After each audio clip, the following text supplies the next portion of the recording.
the science and practice of enhancing human performance for sport, play, and life. Welcome to Perform.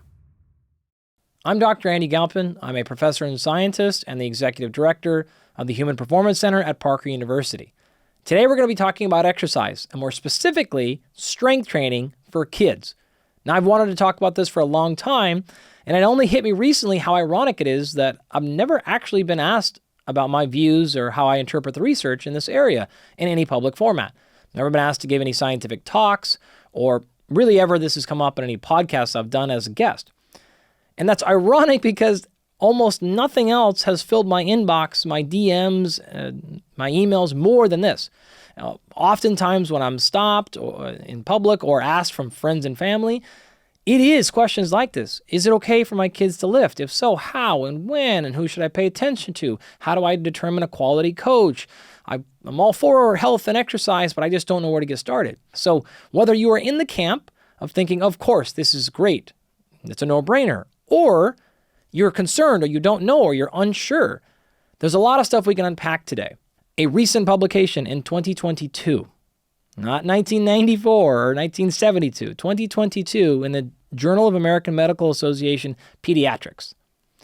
I want to read this quote from you directly, and you'll understand why this is still confusing to many people, whether this is consumers, parents, or even medical professionals. The paper was trying to advocate for more physical activity in kids. So this is something we're all supporting.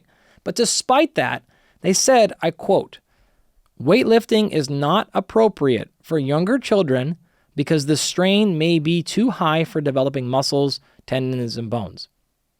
That is as untrue as we could possibly imagine. The data are clear on this and specific. And so this is why we need to continue to cover topics like this. If you're already a supporter, great, awesome, keep sharing the word.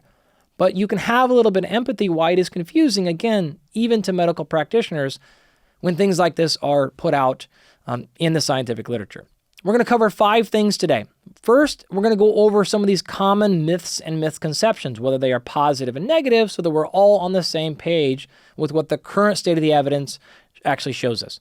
After that, I want to get into some of the documented benefits, whether these are the cognitive, mental, as in mental health, and or physical benefits that have been associated with exercise, and specifically, again, resistance exercise. If you are a consistent or previous listener to the Perform podcast, you will know what I mean when I say we'll cover the 3 I's. If you're new, the first I we call investigate. So how do we actually measure this? And you can translate that into thinking, well, how do I know if my kid is moving well or moving bad? What does that even mean? What should I test? How do I know if those scores are good? How do I interpret those data, which would be the second I? So we'll cover common recommendations, what should you test, what should you look for, and then how do you interpret that? We'll then get into the third I, which is the intervene. In other words, what do you do about it? What are the do's and don'ts? So that's the stuff we're going to cover today when we get into all things regarding exercise and specifically strength training for kids. Today's episode is sponsored by 8 Sleep.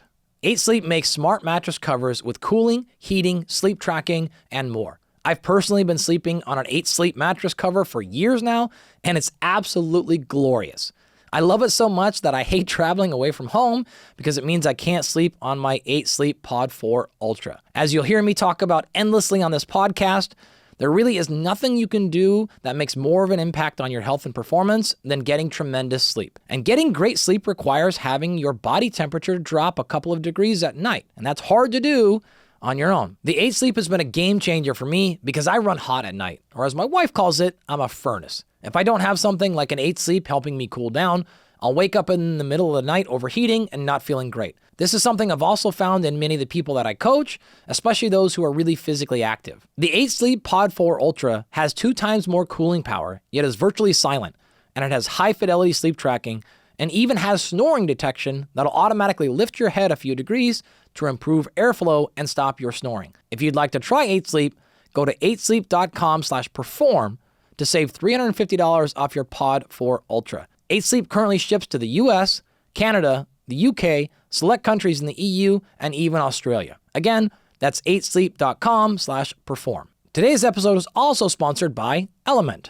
LMNT is an electrolyte drink mix that has an ideal electrolyte ratio of sodium, potassium, and magnesium, but no sugar. Hydration is critical to performance, both physical and mental performance. Countless studies have shown that even a slight degree of dehydration, even as small as 1%, can lead to decreases in physical output and mental performance. We also know that electrolytes are critical to proper hydration, which I've been harping on for years. But you can't do that, proper hydration, by only drinking water. You need to get the right amount of electrolytes in the right ratios, and that's why I'm a huge fan of LMNT. In fact, many of you will probably remember that I featured LMNT in my YouTube series on optimizing hydration nearly 5 years ago. I featured LMNT in these videos because their blend of 1,000 milligrams of sodium, 200 milligrams potassium, and 60 milligrams of magnesium really is unique and different than any other electrolyte on the market, and it has great scientific support. I use LMNT constantly, particularly when I'm sweating a lot, and I routinely make it a part of my clients' optimization programs. If you'd like to try LMNT, you can go to drinklmnt.com/perform to claim a free LMNT sample pack with the purchase of any LMNT drink mix. Again, that's drinklmnt.com/perform to claim a free sample pack. Let's get started by going all the way back to the beginning. I can finally answer this question that I have been hounded with for many, many years now, and that is simply, where did some of these misconceptions get started? Why do people think it's bad or dangerous for kids to lift weights? And probably the most common one, which we will talk about, why do we think it stunts growth? I'll give you a spoiler alert, it doesn't. But where did this even all get started? Well, most of the time, there's a direct and simple reason, and in this case, it's no different. You have to go all the way back to the 1960s. A couple things to pay attention to. Number one, exercise science was not a field until really the 1960s and didn't really take off until the 70s and 80s. So upwards at that time, pediatric medicine also wasn't really much of a field. And so prior to the 1960s, we didn't have any information. And I think it's fair for parents and other leaders to be cautious about things when you have no data to go off of. And so from a starting default place, I think it was reasonable to say, we don't know if it's safe, therefore we're just going to assume it's not safe until shown otherwise. And that's an okay default position. More specifically here, the very first paper that shot this thing off was a really renowned study in this field that came out of Japan, again in the 1960s.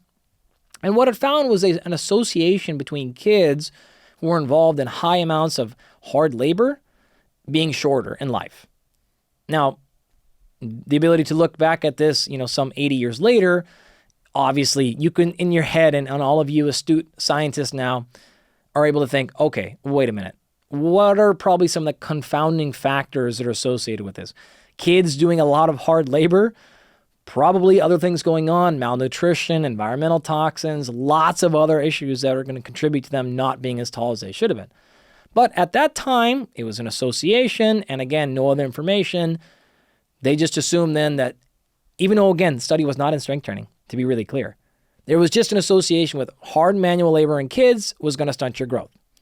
And that myth persisted for decades, mostly because we just didn't have any other information. 1970s, 1980s, there wasn't a lot of research, again, coming out on kids, not a lot of research at all, if any, on kids and strength training. By the time the 1990s came around, the National Strength and Conditioning Association, NSCA, I've spoken about this organization many, many times, the research was there. This organization was all over it, advocating for strength training. The science was coming out. And so now the general culture was, you can't really argue it's bad for kids anymore, but they weren't really strongly arguing that you have to go out and do it either. It was kind of just like well, it's okay. It's not as dangerous as we thought, so it's fine. But no one was really banging down the door to say, get kids in the weight room, get them to start lifting outside of the NSCA group. Things changed dramatically in 2008. At this point, there was enough data and research that it was really, really positive for kids. And so people had to start changing these policy statements. 2020, actually, a big update came from this policy stand, and now it is just inarguable that the benefits are not only small, but they are large, they are robust, and they cover a lot of different areas, and it is overall a fantastic and amazing activity for kids. And so that is awesome. But at the same time, remember, just a couple of years ago, we still had statements like we shouldn't be strength training kids in that journal I mentioned earlier. And so it's hard. It's just a confusing thing for people to pay attention to. What most of us are going to agree on Yes, it should be supervised. Yes, it should be progressed appropriately. And I will cover all of these rules in one moment. But if done well, these are really, really beneficial activities for kids to do. If not done well, then of course, don't do them. The first thing I'd like to understand are these handful of what we call the zombie myths. Now, I stole this term from a guy named Dr. Avery Feigenbaum. Point of fun here, I tried like crazy to get Avery to come in himself and be a guest on the show to cover this topic. He maybe takes a little bit more nudging, so if you'd like to see him come in next season, let him know. But I asked him because I've seen him speak many times. He is probably the world's foremost authority on strength training in kids. He's got dozens, if not hundreds of publications. He's on every position statement and stand you'll ever find and so forth. And I'm bringing him up now because of not only his contribution, but because he's the one that I've heard for a couple of decades now call these the zombie myths. And he calls them that because they are just myths that will not die. And so as a homage to you and Dr. Feigenbaum, I wanted to bring up some of the more common myths that just won't die regarding kids and exercise. And I'm going to rip them off real fast here. 6 of them I want to cover. I'm not going to get into the science of the physiology. I just want to make sure that for you short attention span people, we know what these myths are and what the truth is. So let's go. Myth number 1. Strength training stunts growth, or in other words, is harmful for your bones and growth plates. I covered this in a previous episode of Perform, one that we did on bone health specifically, and we could just be easy and clear here. This is insanely untrue. In fact, the research is going to show you it is quite opposite. Strength training is generally very beneficial for kids and short and long-term bone health. Myth number 2, I told you, we're going to blast past these ones here, is that strength training or exercise in general is only for athletes. So if my kid is not an athlete, we don't need to worry about that. Well, if you've been paying attention to anything I've said the last decade, and specifically something that we end every show with, if you have a body, you're an athlete. I'm going to advocate strongly for this the entire length of our discussion today, and I'll give you more context later. Number 3, that you should wait until you're 12 years old to start lifting. Another kind of a similar one that I batched in here was this idea that kids actually can't get strong until they get to puberty. Neither of these are true. In fact, kids are ready to strength train as soon as they are ready to follow safety instructions, they can pay attention, and they want to. Generally means something like the neighborhood of 5 to 7 years old. Could be earlier, could be later. But if they can do those things, they are physically ready to start strength training. Number 4, that it makes girls bulky. This is a common one that lasts, I guess, through any age. Another myth, it is very hard for girls or boys to gain a lot of muscle mass, especially prior to puberty. They'll get a lot of benefit from it. They're mostly neurological and skill development and motor control. But putting on a tremendous amount of muscle mass is very unlikely for girls or boys at this age. Number 5, this is actually funny because it goes the opposite. I've heard a lot of things about how it will actually start puberty early. Same thing with menses. It'll get the onset of it happen earlier. I've also heard the opposite, that it delays it. None of those are true. It doesn't alter puberty at all. It'll be just fine. It is completely irrelevant to it. The final one is that this is all good and great, but it requires expensive equipment or high-priced trainers and special coaches. Neither of those are true. In fact, we're going to spend a lot of time in the next few minutes covering tons of examples, drills, resources, activities that can be done at free or low cost with your body weight at home, in local parks, and so forth. So now that we've gotten all of those really common myths out of the way, let's step back and make sure we're actually talking the same language. And I'm doing this because I want to play a game with you.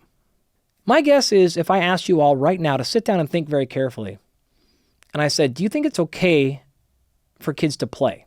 Everyone would throw their hand up. Yes, of course. And what if I said the same thing about, is it okay for kids to play sports? Well, maybe there would be some hands that go, I don't, but most of you would say yes, of course. If I said, should kids work on their coordination and have better body control? Again, all of you would put your hands up. But if I said the exact same thing, but I just changed the words or the terms, and I changed them to things like strength training, not as many hands go up. I'm not sure. I think so, but actually don't know. Or resistance exercise, weightlifting, plyometrics. We would have way less consensus across the board. one of the things you have to realize is I've basically said the same thing in all those cases. See, when you hear this topic and you think about strength training and exercise in kids, most adults take an adult-centric view rather than a child-centric view. What I'm referring to is when I tell you to go lift weights and to exercise, you think I'm going to go run for 5 miles. You think I'm signing up for a gym membership. I'm going to do body part splits. I'm going to do a 90-minute tricep routine. I'm lifting weights. I'm deadlifting. That's how adults exercise. That's not how kids exercise, right? When you hear things like strength, I'm not necessarily referring to weights at all. If I even say weights, I'm not referring to bodybuilding. I'm not referring to muscle hypertrophy. I'm not even referring to maximum strength training. You see, nowhere in this conversation have I said maximal strength until just now. But many people this whole time were hearing maximum strength, as if the only way and the only method we can use strength training for was to try to develop maximum strength. When you think strength training and exercise in kids, the kid-centric approach would be movement literacy. The primary goal of strength training for kids should be to enhance movement literacy. Now, that is a very specific phrase, and we use it that way intentionally.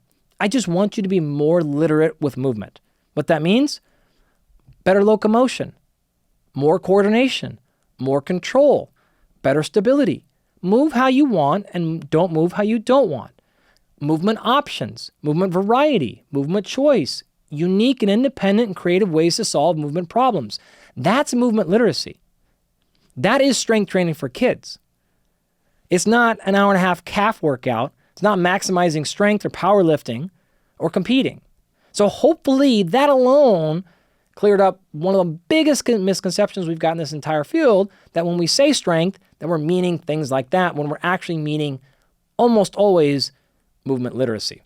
In kids, movement quality, motor control, coordination, they're not direct synonyms for strength, but they're pretty darn close. In fact, we actually know this has been shown scientifically, that kids that are more coordinated, even those that think they're more coordinated when they're not, so their perception of coordination, are going to be more physically active as both kids and adults. You see what I'm saying? Getting your kids more coordinated will mean they're more likely to be physically active when they're adults. And so right there from our bottom foundation, we know we have to enhance coordination in kids. So then the next logical step is, how do we best do that? Well, again, this has been shown scientifically that strength is the key detriment, the biggest determinant of motor control function in kids. So when I say strength, if you need to translate that in your brain of saying, oh, he just wants my kid to be more coordinated, fine, we're actually on the same page. I like the word strength. If you don't like the word strength, fine, all good there. By the same token, when you go to your strength coach, or when you go to your facility and you say, hey, my kid's just really uncoordinated, a really solid coach is going to hear that and go, okay, we got to get that kid stronger. And they're not meaning they got to work on their deadlift, probably. They don't need to maximize their overhead press. But that is just how the words will be translated. I really hope that helps us understand what we're saying, because oftentimes we are saying the same things from both sides here, but people just don't make that connection. Strength and coordination are incredibly overlapped, particularly at this age. I want to do another game. Think about the difference between movement vocabulary and language vocabulary. In other words, I will go through this example, almost always talking about language. I want you to translate in your brain also to go, how would I think about this differently if I switch this from language vocabulary to movement vocabulary? Again, that's why we use vocabulary. Okay, number one, language vocabulary. When do you start teaching your kids language? Right? I get this question all the time. When do I start teaching my kids to strength train? When do we start them in sports? When do I start? Well, when do you start language development? You start at moment one. You start at day one. I've got children. I know this. You are talking to your kids the moment they arrive, and you never stop talking to your kids. Now, you don't expect a lot of payback out of that initially. There's not a lot of return on investment. You're not seeing anything. But if you didn't talk to your kids for 6 months, they were not going to wake up at 3 years old speaking. It's not going to happen. You started very early. And it takes forever for improvements to make, but that's because that development is so hard. Going from no language to one language is one of the most costly things your brain will ever do. Okay, so when do I start? Day one. Well, how do I do it? It's age appropriate. You use language to your 1-year-old or your 1-month-old.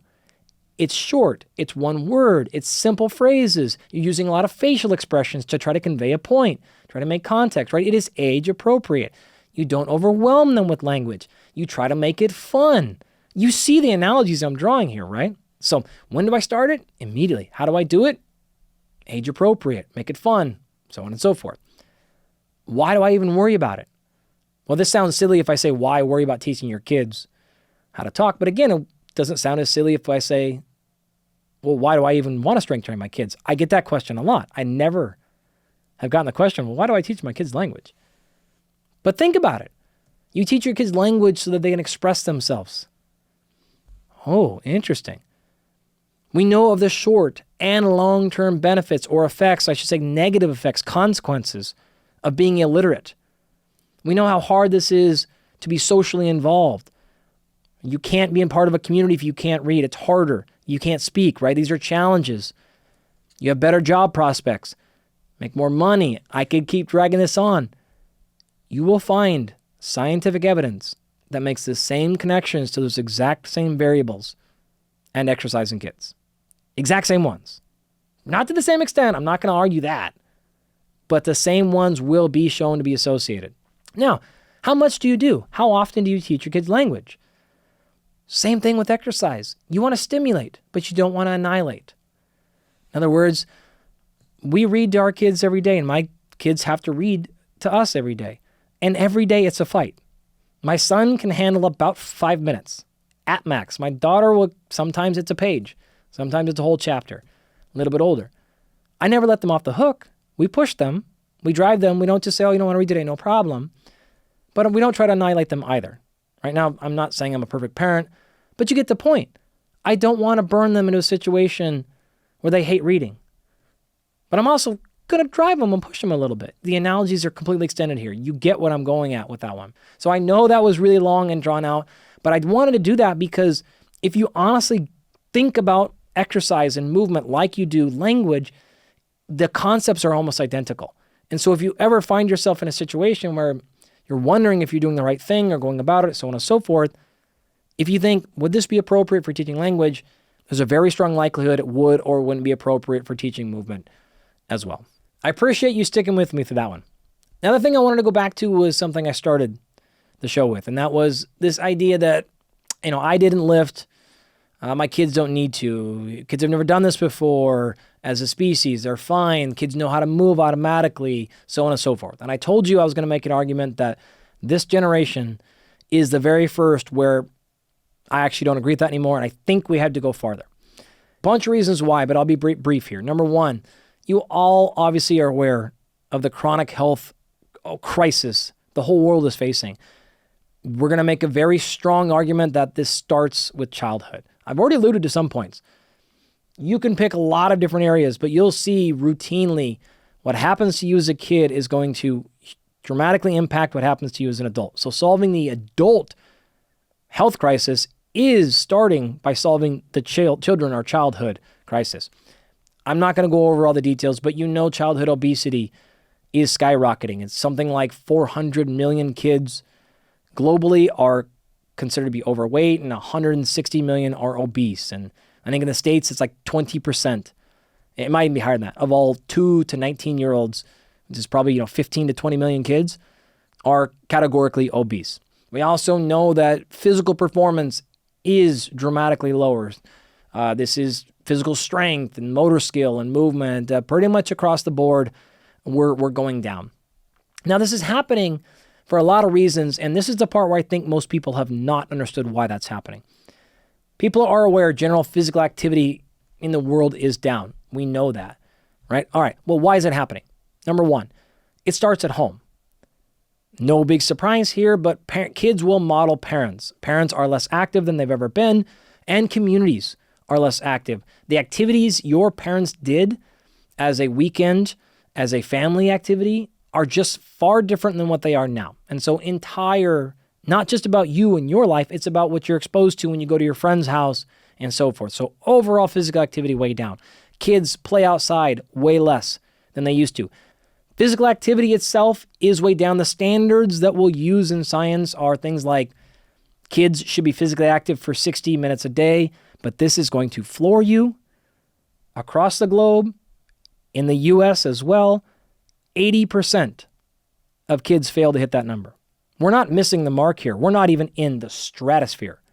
There have been, and depending on where you live, this may or may not be true, huge reductions in PE, physical activity in schools. So your kids, unlike your generation, they're not getting physical activity in schools.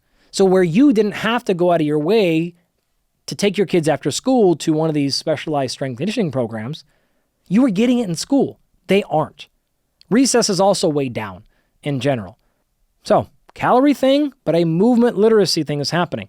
On top of all that, sports are phenomenal. I'm a huge advocate, but sports alone, because of these first two things I just said, lack of general physical activity and lack of activity in schools, because of that, sports are no longer just enough. Sports participation is way down. The COVID pandemic crushed it. Prior to that, we were at all-time historical lows. It is coming up. People are recovering from that. That's fantastic.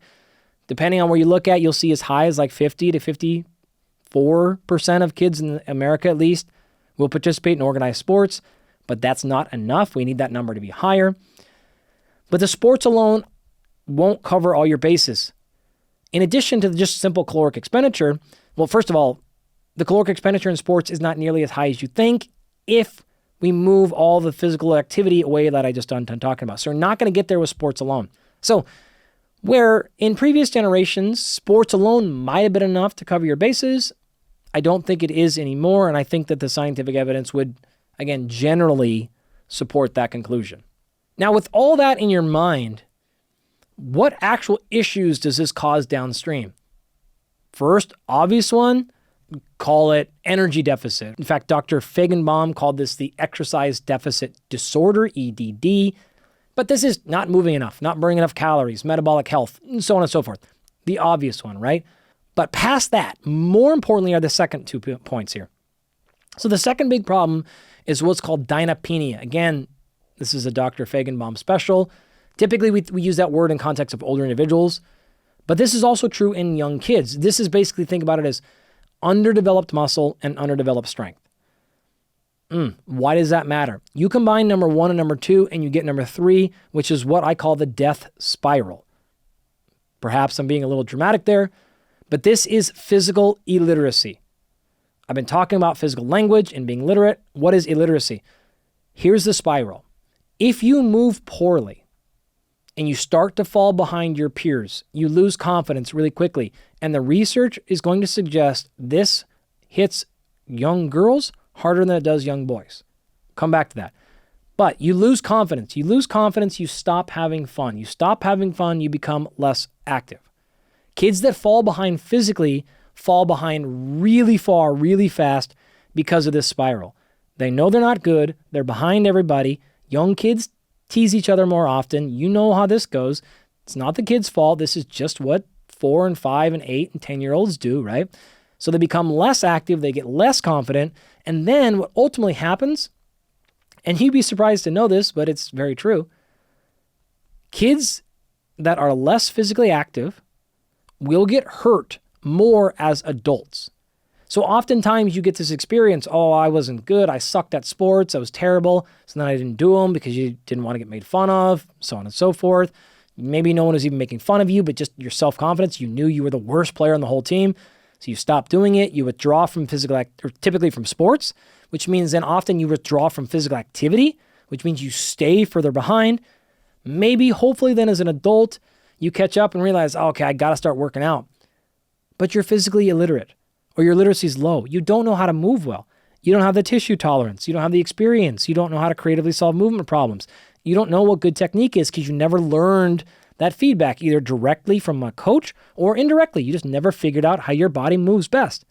So then when you start moving as an adult, bada bing, bada boom, you get hurt more often. This is not, oh, you're old now, you're 25, you're 35, you're 45.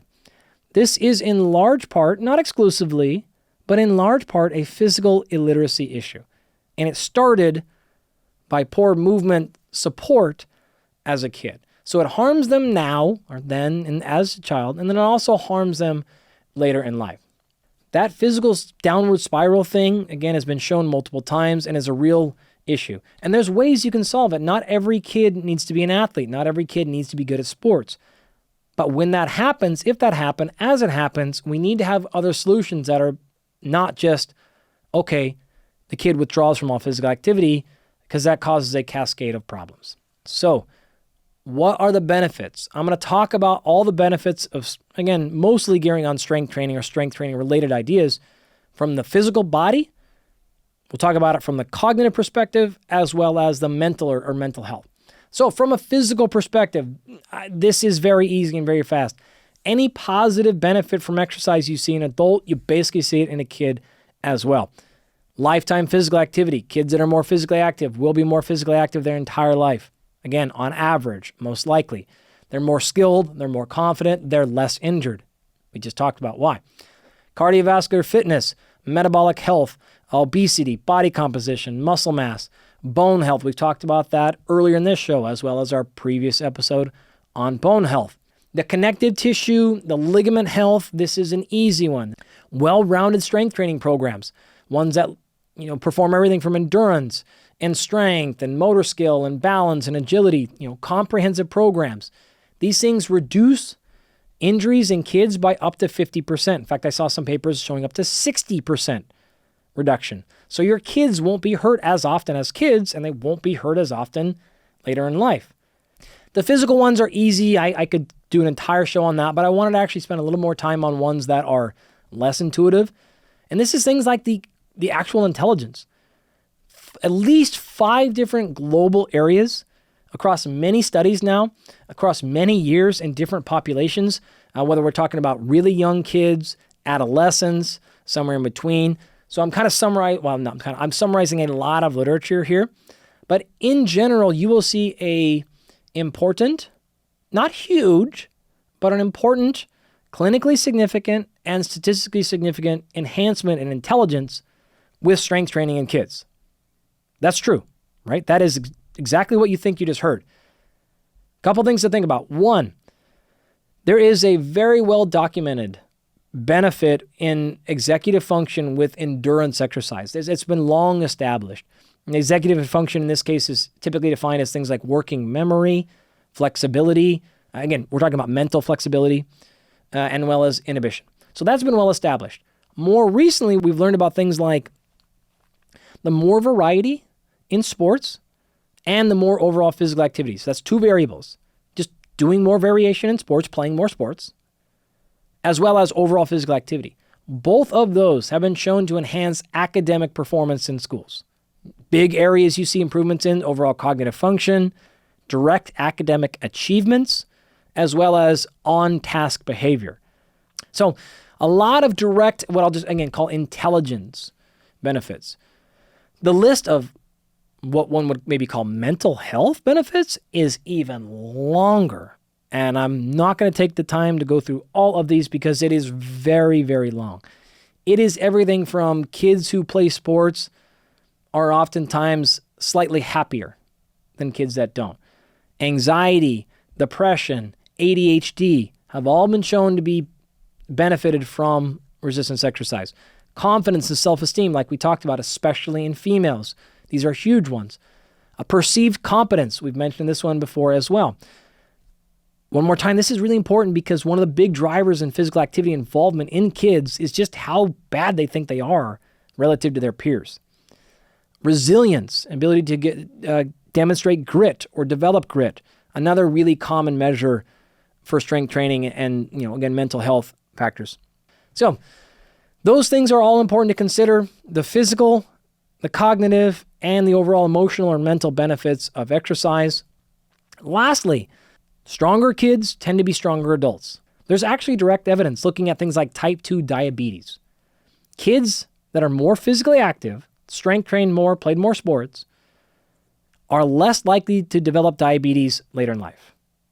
Right? You're talking about now years to decades later, independent of what happened in that time, if you're more active, and this is actually true after accounting for familial co-founders. So this is research specifically looking at things like siblings. So it's not just saying, oh, kids are, if you're in a more active family, of course you didn't get more diabetes. No. Accounted for. Something inherent to being active as a kid will protect you somewhat. Won't totally save you, of course, but will give you some protection from developing diabetes. And we can be confident in this because there's lots of other similar research. Similar things have been shown directly on atherosclerosis, heart disease. In fact, I'm thinking of a 40-year follow-up study. The kids that were more active, getting younger in life, 40 years later, directly measuring those same people again, lower rates of atherosclerosis. Yes, there's some association here. But again, we're seeing it in multiple areas: diabetes, heart disease. We're seeing it when accounting for family history. We're seeing it in direct follow-ups. We're seeing it in intervention studies. We're seeing it in questionnaires. We're seeing it in epidemiology. So when you start to see the same kind of thing across multiple domains of research design, multiple domains of dependent variables, multiple domains of magnitude of effect, it starts to paint a pretty clear picture that says, okay, there's something going on here. Second thing that's important here, this is nothing specifically to do with sports. So even if your kid doesn't play sports, you don't play sports, you're not into sports, you don't think your kid will ever play sports, doesn't matter. You need to be physically active in a broad sense of the word for all of these reasons I just established, not only for them as a kid, for their bones and their muscle health and their cardiovascular health and their current metabolic health and blah, blah, blah, for their academic performance, for their mental health, but also because it sets them up with a much better future when they become adults later on in life. Today's episode is sponsored by AG1. AG1 is a vitamin mineral drink with probiotics, prebiotics, and adaptogens. Initially, I was extremely skeptical of AG1, as I am with all supplement companies, but after months of discussions with their lead nutrition scientist and the general team at AG1, I've been impressed by AG1's commitment to sourcing the highest quality ingredients and constantly updating their formulas to have the right ingredients in the optimal amounts. By now, it is abundantly clear that the gut microbiome plays a critical role in everything from body composition to bone health to mental health. And the probiotics and prebiotics in AG1 help to promote a healthy gut microbiome, improve digestion, reduce food cravings, and increase short-chain fatty acids, which play a critical role in regulating metabolism and immune responses. It's for these reasons, and many others, that I personally take AG1 almost every day. Now, it's of course not a replacement for eating whole, healthy foods, but it is a great way to make sure that you're plugging in any gaps in your nutrition to improve your energy, bolster your immune system, and just generally help promote a healthy gut microbiome and more. If you'd like to try AG1, you can go to drinkag1.com/perform to receive 5 free travel packs plus a year supply of vitamin D3 plus K2. Again, that's drinkag1.com/perform to receive 5 free travel packs plus a year supply of vitamin D3 plus K2. By this point, I hope I've convinced you of the necessity for these things regardless of the situation or scenario that you're in. I want to transition now and start getting into our 3 I's. First ones we're going to tackle are investigate and interpret. And again, if this is new for you or you're a first-time listener of Perform, what I'm really just trying to say is, how do you even test your kid? What should you test them on? What should you look for? How should you set it up? And how do you interpret? How do you know if your kid's way behind in gross motor or fine motor skills? How do you know if they're way ahead or on point? And so forth. I wanted to give you a really simple system here. And so actually, there are some resources. One of them that's available to everybody is called the YFIT, right? That stands for Youth Fitness International Test, YFIT. This is open access. This is peer-reviewed, published, but anyone can go do it. Now, the benefit of this is it's simple. It doesn't take a lot of technical savvy. The tests aren't really complicated and so forth. So what they came up with is 5 unique tests. These tests are your height, your weight, and they can use those first 2, height and weight, to then calculate what's called your body mass index or your BMI. No, BMI is not a perfect measure of body composition at the individual level, but if you're trying to run 30 or 50 or 150 or 1,500 kids through something and you're trying to get a broad scope of where they're at, again, remember how this was developed and who it was for, the BMI is reasonable. So test 1 and 2, height and weight. Test number 3 is actually a 20-meter shuttle run This is a good way to get an overall understanding of their cardiovascular fitness. Number 4 is a hand grip strength test, so maximum grip strength. And then number 5 is a standing long jump. And so you can see, all right, height and weight tell me a little bit about body composition, tell me a little bit about metabolic health. 20-meter run tells me about my cardiovascular fitness. My grip strength tells me about my strength. And my jumping ability tells me a little bit about my coordination and my power. If you want, in that paper, they have a handful of things. They tell you exactly how to do these tests. So you can literally print it out and follow the instructions, how to set it up, what the rules are, how to standardize it, all that. I'm not going to walk you through them now. Some people will care about this, others won't. But you can go pull that up. We'll also, of course, have direct links to the paper as well as the standardization tables in the show note captions. You can always check those out. That's true for everything we're going to talk about. One of the things that's also important about this YFIT test is it comes with a national database. And so if you go pull up the paper, again, open access, meaning anyone can access it for free, in the supplemental data, they share with you their normative value databases. So you can go test your kid or look at numbers there and then see where your kid stacked up on all 5 of those tests. Another one that also gives out the normative database here, the normative values so you can compare and contrast, is something called FitBack. That is FIT, back, BACK. Again, this is open access. This was published just this year, I believe. Really cool paper where they walk you through exactly how this testing thing was built and how to do it. And the FitBack program, I believe, is free. And what it allows you to do is you can go online, and I think it is, I'm not sure, I think it's fitback.com, I'm not exactly sure, but the link to FitBack will be, again, in the show notes. But this is cool, and I liked it, and I tinkered around with it a bunch, because you can take your kid's information, their results on all those scores, plug them in, and they'll generate with you a custom report for your kid. And so if you are working, and you're maybe even volunteering, and you're doing something like this, you can create custom little reports for all your kids and your parents, and the software will do it all for you. It doesn't take you a lot of time. You just enter in their scores, and they'll plug it in. Completely free. So I thought that was a really nice resource, regardless of where you're at. And so both of those papers and those resources are my best and strongest recommendations for going out and getting some testing done for every kid. You can also do them, boys or girls. You can do them at any age, and you can see where they stack up, again, according to their most relevant peers. Now, whether your kid is in sports or not, I really strongly encourage you to do this for a bunch of reasons. Number 1, it's really hard to establish what's called return to play without normative data. What that means is if your kid gets hurt, your doctor is not going to know if they're fully healed or not. Now, if they have an MRI or something like that, sure. But just because it doesn't have any structural visible damage, your kid may or may not be all the way back.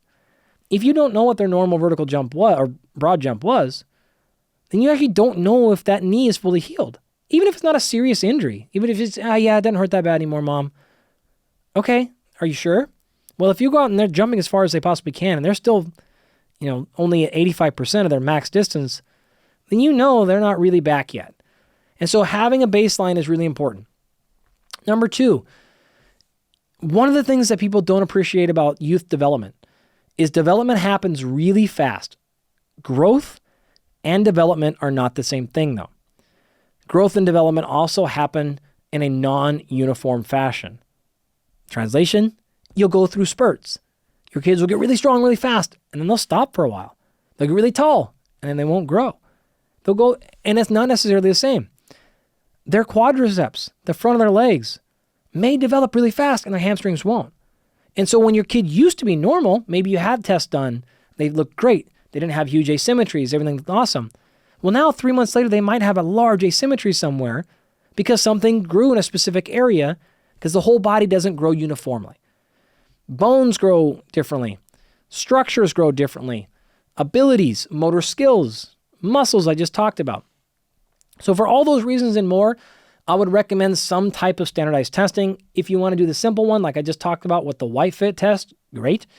If you have more access to maybe a quality strength conditioning coach or a physical therapist, and you can do some more specific strength tests and movement tests or movement skills, that's great. Anything objective you can get, even if they're not an athlete, For all these reasons and more, I'd recommend getting some baseline testing done.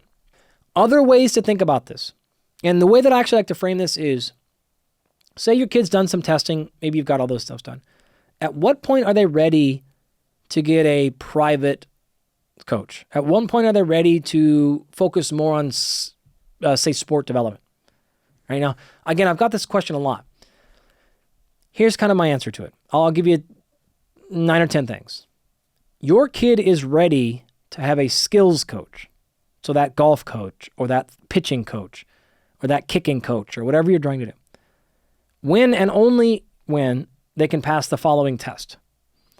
Are they good at these few things? If they're good at these things, they can do those skills coaches. Number 1, can they skip in a straight line? You'd be stunned. You do not need a sprint coach or a speed coach or a shooting coach if your kid can't skip in a straight line. If they can't backpedal, if they can't do a crawl for 20 yards with low hips, right? So do a bear crawl without their hips going way up in the air for 20 yards. Can they do a crab hold for 30 seconds? Can they do a dead hang? So grabbing a bar and hanging for 30 seconds, right? Can they do a one-legged balance for 30 seconds? Can they do 10 lunges in a row without falling to the side consistently? Can they hop forward on one leg? You'll be really surprised how few kids can hop forward on one leg. Not in place, but actually moving forward. Can they do a cartwheel, a somersault? Can they do a shoulder roll? Right now, you don't have to do all of these things, but you get the point. If they can't do some of these basic rudimentary movement patterns, they probably shouldn't spend too much time developing specific sport skills. If your kid is active and involved and aggressive and mom, dad, I want to do more, and you're looking at this list and they want to, practice golf more, play more, get their soccer coach or whatever, I would probably say, great, we can do more coaching, kid, but we're going to work on this stuff. You need more foundational movement before we're ready to not necessarily do any skill coaching. You can teach your 2-year-old skill, right? I'm fine teaching whatever age skill, but the bulk of the training is what we're talking about. Don't do most of their training. Don't do all their training if they're in this situation, okay? So hopefully between that standardized test and this more non-scientific test that I just gave you, this gives you a little more insights and some help here. Outside of that, giving you more details about what to test and what to look for are incredibly hard.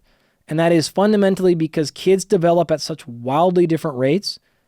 It's impossible to say, a good, leg press for a 10-year-old is this. It just doesn't exist.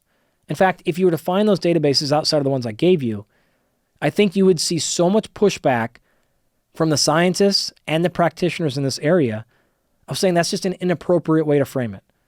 You shouldn't look at your 7-year-old and see how fast she can throw a softball in terms of understanding her development. She's good or bad. That's a really bad way to think about it because, again, kids are developing at such wild ranges. I can tell you normative values for a VO2 max for a 25-year-old, and I'm confident in those numbers. I can tell you how much muscle you should have as a 48-year-old. I could tell you what a good vertical jump is for a 65-year-old. I'm fine because most 65-year-olds are pretty similar, or you should be. But most 6-year-olds are not. There's no such thing as most 6-year-olds. I hope that point is coming through. The deviation is just wild. So while I would love to give you more direct, exact tests to go do and more standardizations, I hope you can just follow those guidelines I gave you and say that is intuitive as we can get it. All right? It's now time for us then to move on to our third I, which is intervene. And at this point, I'm going to talk about exact programs, how to lift, what to do, what not to do, and we're going to go over all the details as we understand it within the concepts and guidelines we have. So if you've been chomping at the bit to know, just Andy, give me the workout programs. I'll do my best right now. Let's start off by understanding just what global physical activity should look like. Remember, this is all things human movement packed together. First and foremost, the standard should always be positive experiences. We went over this countless times now. Fun, positive, set them up for the rest of their life. Good relationships with exercise and movement. This is above and beyond anything else.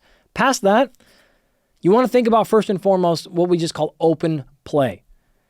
When I hear strength training in kids, I honestly translate that to play for the most part. And most practitioners in this space do that same thing. So you want to think more play, less structure than you probably anticipate. Child-centric, not adult-centric. Think about exercise in kids the way kids think about it. Don't think about it how you think about it as an adult. Now, this is especially true for the quote-unquote kids that are not good at traditional sports. Have them do parkour, ninja warrior, obstacle courses, martial arts. If they suck at ball sports, find different ways to allow them to enjoy and be a part of physical activity. That's just as good, if not better. Second thing, we got to do our best to encourage and try to change overall philosophy on physical exercise and activity in schools. PE. We've got to keep it. No matter what happens, we just have to keep it. We're going to have a hard time surviving as healthy adults if we eliminate PE from school. I understand why it happened. I understand why a few decades ago there was this big push to eliminate it. There's certainly the philosophy that my kids go to school to learn. I don't need to send my kids to school all day to play sports. We're not a sport family. We don't do sports, so on and so forth. I get it, but I hope in the previous hour I've argued why that doesn't matter. That is irrelevant to the conversation. Physical education in schools is incredibly important to having a healthy, alive adult, and we're just not going to have the time to do that on our own. If we can do that, we're encouraging kids to play, whether they're good at sports or not, especially the ones that are not. We're keeping and holding physical activity and exercise and physical education precious in schools. We're making sure recess is truly recess. Then, if we're going to add sports on top of that, for those who wish to and can afford to, you want to choose a variety of sports. We don't want to stick to just one. We'll talk more detail why. But big guidelines are more appropriate here than individual programs. I promise you, give you a sample program. But guidelines are more informative for everybody listening. What I mean by that? Development in kids, like we said, is non-specific and irregular. It doesn't happen linearly. The variance is enormous, right? So classifying kids into programs based on age is suboptimal. We will do it. I get it. You show up, you own a swim center. You have to give some sort of ways to group kids, right? You own a gym and there's basketball. You don't want your 4-year-olds playing on the same basketball team as a 9-year-old. Great. Doesn't make sense. But when possible, if it is at all possible, you want to try to group kids by actual skill rather than age. One thing that happens very often is late developing kids get left off. They get kind of ignored. And that's because they're continually the last person and there's no future there. And consciously or subconsciously, coaches probably don't put a ton of attention and the worst kid on the team, especially as we get into middle school and high school and so on. So by making sure kids are always in groups based on their development, they always have a chance to be met where they're at. That's the guideline. So give programs to your kids that push them a little bit, but is realistic for them in these situations. I also can't give things like heart rates. I can't give zones. You don't hear us talking about zone 1, zone 2, zone 3 for kids. You don't hear us talking about percentage of 1 rep max. You're not going to hear me talk a lot about this many repetitions. And that's because their physiology is different. I said this a little bit earlier, but I can say definitive things about muscle size and strength and performance and VO2 max for a 25 or 35 or 50, because for the most part, a 25-year-old physiology is the same. But a 5-year-old's not. Example of this, kids are way more oxidative than adults are, which means they can recover from high heart rates like instantaneously. You'll see a kid get up to a heart rate maximum, 5 seconds later be back down to normal, where the rest of us are on the floor throwing up for 35 minutes, right? And so the heart rate zones are irrelevant with kids. You can't use them. I can't say this much time at this heart rate. I can't say, again, from a strength training perspective, this much time at this. It's just the equivalents aren't there. And so I know you want tangible examples as programs, but that's not how programming kids works. And if you look across, again, the practitioners and the clinicians and the scientists that are in this space, you're just not going to see much talk about that style of programming. That's an adult-centric view rather than a kid-centric view. Okay? The models that we like best are what are called long-term athletic development models, LTAD. This is the scientific phrase to look for. This is how we work. Now, LTAD It does not stand for long-term athlete development. It is athletic development. The goal here is to teach every kid to be as athletic as we can. Whether you do sports and become an athlete, I do not care. So this is not an athlete development model. It is a long-term athletic model, right? The National Strength and Conditioning Association, NSCA, has a position stand on LTAD. You can learn exactly what to do and not to do. Sample programs, all those things are in that. You can see that in the show notes. What should you distill from it? Here's what I think. Number one, again, not all kids are athletes, and we don't even care about that. But all kids should have a physical activity practice for the 12th time or 15th time already in our conversation. Number two, we want to start early. Remember, just like academics, movement vocabulary, same thing. Number three, we need to create solutions for all ages, abilities, and interests. We've said that indirectly multiple times now, and we don't like to use those arbitrary age cutoffs. It's all about the individual kid. We also don't want to abandon those late developers. I'm going to make a good argument for this a little bit later in terms of getting elite athletes by not forgetting the ones who are late developers. But number four, and this is probably the ones that stand out the most, a long-term athletic development model, LTAD, will develop the whole kid, not just their athletic attributes.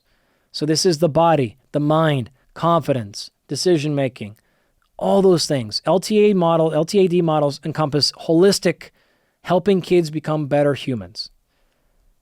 After that, you want to maximize that physical literacy. You want to think about things like strength, endurance, aerobic capacity, flexibility, agility, balance, power, speed, coordination, and so forth. You do not want to focus only on one of those things. Don't worry about just maximum speed or worry about maximum strength. It's all of that stuff. That is athletic development, and all humans should have those skills. In doing this, in building your program, you want to make sure that those skills are developed long-term, not just short-term. That positive experience with physical activity is met, and that ultimately it leads to a reduction in injury rate. If your program does those things, I would say that that model is effective. Conceptually, this is what we're talking about. Now, the International Olympic Committee has its own long-term athletic development model. Here in America, we have our own. Canada has a different one. They're all pretty similar. I'm just going to cover the one that's right in front of me. That is, of course, what's called the American Developmental Model. Not suggesting it's better than the Canadian or the IOC or whatever, but it's just one example we can go off of. Here's exactly what these models look like. They have 5 key principles. Principle number 1, they're universally accessible. Try to get these in a way that every kid can do it, or as many kids as possible. Number 2, they're developmentally appropriate for the kid. They emphasize motor skills and foundational human movement. Again, you may be surprised. There's no maximum clean and jerks here. There's no vertical jump test. This is the stuff that athletic development model should be after. Number 3, it is multi-sport participation. You'll be surprised to learn even the Olympic Committee here wants kids to play multiple sports. They do not want you to specialize early. I'm going to reiterate that point a bunch. They want multiple sport participation. Number 4, they want fun and engaging and progressively challenging climates. And then number 5, they want quality coaching at all ages. And so their model has a stepwise system, and it has multiple functions and criteria. So their model number 1 is called Stage 1. So Stage 1 is what they call develop and learn and play. This is appropriate for anyone ages 0 to 12. What they're really saying here is, look, you might be 10 years old, but you have 1 year of experience. You start at Stage 1. You're not starting at stage 3. And so rather than again defining these stages by age or defining it by experience levels. So Stage 1, develop, learn, and play. Stage 2, develop and challenge. So now you've probably been doing this stuff for somewhere between 3 and 6 years. You're generally a little bit older, maybe even up to 15 years old or something like that. And we're pushing you a little bit. We are challenging you. Stage 3 is true training and competition.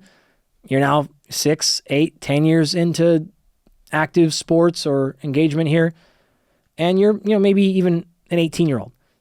Stages 4 and 5 are more classically what you're going to think. Now we're maximizing, we're competing, we're trying to peak, we're trying to become elite and specialist. And the experience is, you've been doing things for 10 years or more. The top tier actually is going to surprise people. But in our athletic developmental model, stage number 5, the top tier, is what they call thriving and mastery for life. It is you coming back and being a mentor. It is you being active the rest of your life. And so their athletic developmental model encompasses, we're not just going to let people walk out of this thing at 22 years old and they're broken and they're done and they're not engaged in activity for life. If we've done this model correctly, you are active your whole life, well past your sport years. You might even come back and mentor, and you're having an active, healthy, phenomenal life the next 70, 80, 90 years. That is an appropriate long-term athletic development model. Today's episode is sponsored by Momentous. Momentous makes the highest quality supplements on the market, period. Many of you know me, and you know that I do not trust the vast majority of supplement companies, and for good reason. Many studies have shown that anywhere between 10 to up to 40% of supplements have accidental contaminants, intentional alterations, mislabeling, or other serious issues. But Momentous is different. I literally spent years vetting the company, their products, and leadership team before personally officially partnering with them in 2023. Every single one of Momentous's products is third-party tested to ensure quality, and many are even NSF certified for sport. Now, while I love all of their products, the ones I use the most, both personally and with my clients, are what I call the big three. And these are the omega-3 fish oil, creatine, and newly improved whey protein formula. These 3 supplements have fantastic data supporting their benefits. Whey protein for lean muscle mass, omega-3s for brain health, and creatine for both muscle and brain support. And they have been shown to be very safe across basically all populations of people, young, old, men, women, etc. Now, nobody has to use supplements, and I hope you never feel pressured to do so. But if you're interested in supplements, it's important that you get them from the highest quality providers. You don't want mercury in your fish oil or lead in your whey protein or anything like that. So that's why I stick exclusively to Momentous. If you'd like to give Momentous a try, go to livemomentous.com/perform to get 20% off your order. Again, that's livemomentous.com/perform to get 20% off. So now that you got the bigger picture of what LTAD should look like, in general, what are the concepts, I want to actually give you one example. Now, anytime you give a direct example, it is just that. There's tons of ways to do it. What I actually did is I looked at a bunch of different models. I talked to many people, and I kind of combined what most people are doing into one global model. But I know it is easier to conceptualize with direct examples, so let's go ahead and do that. Before we get started, though, I want to thank a number of people. A guy named Pat Cullen Carroll, someone I've known for many, many years. I was fortunate to work with his son a little bit as a student. He's been around this for a long time. Rodri Lloyd, Avery Feigenbaum I mentioned, as well as very specifically a guy named Jeremy Frisch, that is Frisch.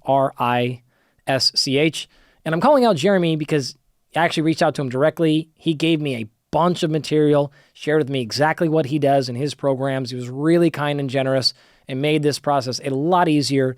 I love Jeremy's stuff. We're going to show more of it a little bit later. His websites and his courses and all that stuff can be accessed in the show notes. But I really wanted to thank Jeremy and everybody else who helped out. So what is this overall model? Well, again, as one particular example, ages I'll give you, but remember what I said earlier about ages, okay? Not a perfect way to go about it, but what I'll call babies. So kind of 0 to 5 years old. The focus should be on play. You're not coaching that much right now, if any. You might be sharing safety rules and start when the timer hits this and things like that. But you're encouraging play at that point. There is no technical instruction happening basically at all at this range. You want them to be solving those movement problems themselves. You want them to figure out what helps them go faster, what they can do with their body to make them jump higher, what doesn't work. That's what we mean when we say solve the problems themselves. You also want enormous variety. Walk, run, jump, roll, crawl, balloons, balls, big balls, small balls, implements, soft landing on the sand, on trampolines, and just everywhere that you can think. You're exposing them to tons of variety. After that, you move on to what we in America would call kind of the elementary school. This tends to be the 6 to 10-year-old range. At this point, With the previous LTAD models would call this the fundamentals, right? So Jeremy uses a similar, he has kind of some fun, I think he calls them speed demons or something at this age, but it's still fundamentals. We're expanding past the baby or the toddler age, and we're doing the same kind of stuff, but now we're making competitive games. So we're doing some relay races, we're competing against a sibling or a peer sometimes. We're jumping over hurdles. We're doing multiple step scenarios. So this is jump over a hurdle and then spin around in a circle. It is an army crawl under 3 benches and then into a hula hoop. It is get on all hands and knees while you're holding that position, or you're maybe doing a bear crawl while we'll also dodge a ball. How do you dodge the ball? You could duck it, you could roll, you could flip over, you could do a somersault. You can see it's multiple steps combined, and it's not a drill, right? It's just a different activity. It's jump up and touch an object. It is attention. It is specific. It is multiple steps and so forth, right? So that would be general fundamental principles. At this point, we would now cross into, again, here in America, what we call the kind of middle school. This is 11 years old to 14-year-olds, just broad ranges here, right? And now we're actually learning to be a multifaceted mover. So we're able to do probably more traditional strength and conditioning at this point. Now, just to be really clear, not many people are going to advocate waiting until you're 11 or 12 to start strength training. The general accepted position with strength training, as I said earlier, but to be really clear, you can start lifting weights as soon as the child is mature enough to pay attention, to want to do it, and to follow instructions. Another way to think about this, if you can play an organized sport, you're probably ready to do some strength training. Now, what does that look like? Exactly what I'm talking about earlier. Your strength training, things like jumping, bounding, rolling, that's still strength training. So they're still doing those things. If you want to use kettlebells and dumbbells and barbells and machines, great, you can do that too. But it's the same kind of movements here, ideally, as most of our training. Okay? So I really want to point that out because I didn't want people to think we're advocating for only starting traditional weight training at 11 years old or 12 years old. You can start as soon as the kid wants to, as soon as they can pay attention to safety rules. You're not going to obviously go after maximum strength or muscle growth and things like that, but you get the basic point. Okay? So moving on with, again, Jeremy's and colleagues' rough model here. Once we are in this 11 to 14-year-old range, it looks probably more like a traditional strength and conditioning environment. We are more organized. There's less freedom in many aspects of the training, but there's still a ton of variety, right? You're not just doing the same couple of exercises. You're coaching technique very hard at this point. You started coaching technique a little bit earlier, but you're really, specific and focused on it now. And you're doing more direct sporting-related activities and exercises, more hopping, more skipping, more jumping, more lunges, more squats and hinges and things like that. Once you get into early high school, this overlaps again like with those previous LTAD models. Early high school is when you're now becoming an athlete. So we are competing. We're trying to get stronger. We're trying to get faster. We are working on skill development of the individual sports and activities. Once you get to kind of late high school, this would be sort of 16, 17, 18 years old range, you can become optimized for that sport. We can start really competing, emphasizing winning, what it takes to be strategic, tactics, techniques, game plans, specialization, focusing on one sport now, and so on and so forth. If you make it to college or sometimes or any situation past high school, now we're elite into specialization. You're basically optimizing everything you're doing for that individual sport or activity that you've chosen to do. The final step, like always for every LTAD model, is then life and getting back to the basics, lacking specialization, opening movement back up, being less precise with the programming and more varied, more movement patterns and so forth. So you can actually kind of see you're going back to the basics in one way to think about it. If you want to think about some more specifics in terms of the exercise selection, we generally would call this movement skills rather than exercises. Again, child-centric versus adult-centric. Just a handful of concepts to think about. First one is, which I said one moment ago, you want to think about games rather than drills. An adult, you're going to go do this exercise. A kid, we're going to play this game. Okay, in both how you're speaking to the person as well as how you're actually treating it. You're building games versus doing an exercise. Number two, You want to let them solve those movement problems themselves. They want to figure out what's faster, what's slower. Where an adult, you're going to be coaching. You're going to go right to the techniques that you know are going to be work most likely for their body.